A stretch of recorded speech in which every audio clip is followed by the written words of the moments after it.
lead man and one of the like top people in that plant and everything. That was like one of the top employees, but I still worked on the line like with everybody and everything.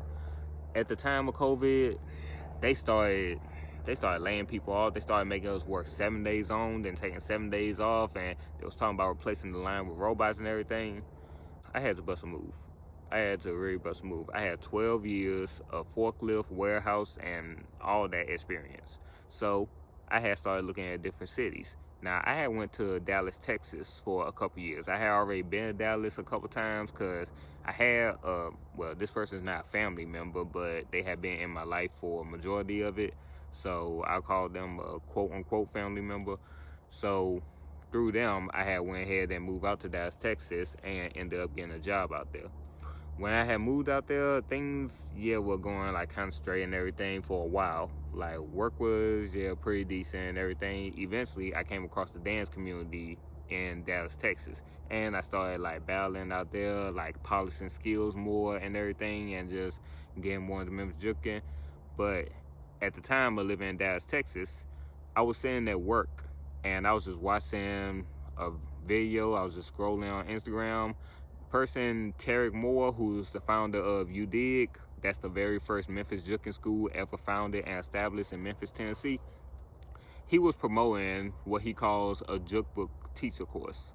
And what you do is you pay $99 and you can go ahead and take the course to become certified to teach Memphis Juking.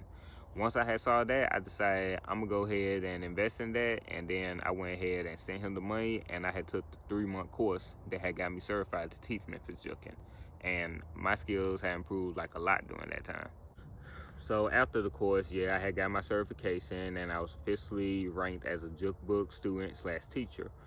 And I was just ready to go ahead and do my thing and everything. I kept on like entering a few battles and all that, but like as I was staying in Dallas, like some conflicts started happening.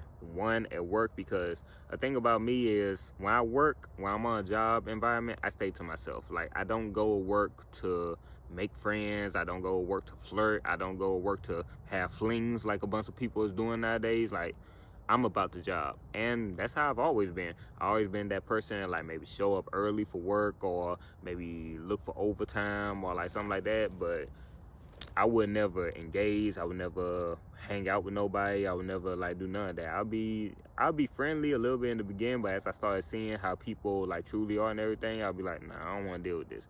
And folks will have a problem with that. And that had followed all the way, in Dallas as well. I was working for a company called Vestcom at the time, and that family member, quote unquote family member that I had said that was in my life for a while, her and my mom were going through some stuff.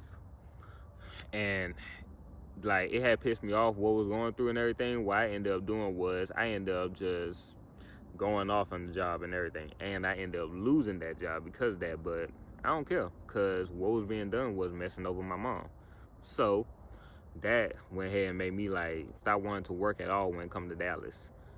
When I was staying in Dallas during that time, man, so much like crazy stuff was going on. But what really pissed me off, it was when I had a battle in Dallas, Texas. It was called the Athena, and it was a 2-person battle that you paid to get in, and the grand prize was $500.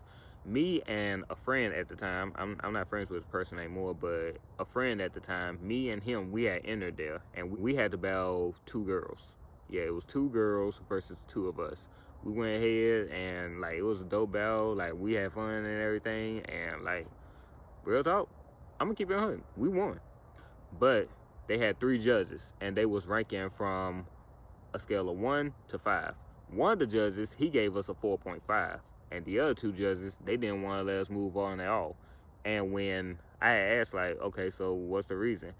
The judge that told me, the one that had gave us the high ranking, he said the judges had said that they felt we went off on the girls too much. Like, they had straight up said, like, they didn't have to go off on them girls like that. Pretty much some sexist shit. That's it. But that's not what pissed me off. What pissed me off is how folks started acting when I started coming around after that. Folks would start looking at me like this and everything, acting all funny. They had one dude, I'm not gonna say his name. He a light-skinned dude, but If he watching this video, he knows exactly who he is. There was one dude when I first came out here, he would like walk up to me and like push my shoulder like that, then he would look at me and be like that. And I'm not gonna lie, there was so many times where I wanted to just punch that motherfucker in the face, but what kept me from doing that? What kept me from doing that is the fact that he's a father. Yeah, the fact that he has a kid and everything, and one or two things was gonna happen because he kept consistently doing it.